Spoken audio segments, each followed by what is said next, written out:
বিশ্ববাজারে আবারও বেড়েছে স্বর্ণের দাম। আন্তর্জাতিক অর্থবাজারে অস্থিরতার মধ্যেই নিরাপদ বিনিয়োগ হিসেবে স্বর্ণের চাহিদা বাড়ছে।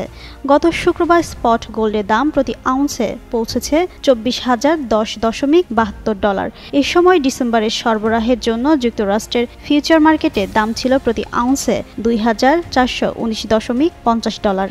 শুধু স্বর্ণ নয়, অন্যান্য মূল্যবান ধাতুর দামও বেড়েছে। স্পট সিলভার প্রতি আউন্সে 28.58 ডলার, প্লাটিনাম 975.45 ডলার এবং প্যালাডিয়াম 1084.18 ডলার লেনদেন হয়। তবে সপ্তাহের হিসাবে এই ধাতুগুলোর দাম কিছুটা নিম্নমুখী ছিল। বিশ্লেষকরা বলছেন, যুক্তরাষ্ট্রের সম্ভাব্য সরকারি শাটডাউন ও সুদের হার কমানোর প্রত্যাশা বাজারে অনিশ্চয়তা তৈরি করেছে। এই অনিশ্চয়তাই বিনিয়োগকারীদের স্বর্ণের দিকে ঝুঁকিয়েছে। এএনজি ব্যাংকের বিশ্লেষক সোনি কুমারী বলেন, বর্তমানে বাজারের নজর যুক্তরাষ্ট্রের অর্থনৈতিক অবস্থা ও নীতি নির্ধারণের দিকে। এই পরিস্থিতিতে স্বর্ণই সবচেয়ে নিরাপদ বিনিয়োগ হিসেবে বিবেচিত হচ্ছে। বিশ্ববাজারে অনিশ্চয়তা যত বাড়ছে ততই বাড়ছে স্বর্ণের আকর্ষণ। আগামী সপ্তাহগুলোতে দাম কোন পথে যাবে তা নির্ভর করছে সুদের হার ও অর্থনৈতিক স্থিতিশীলতার ওপর।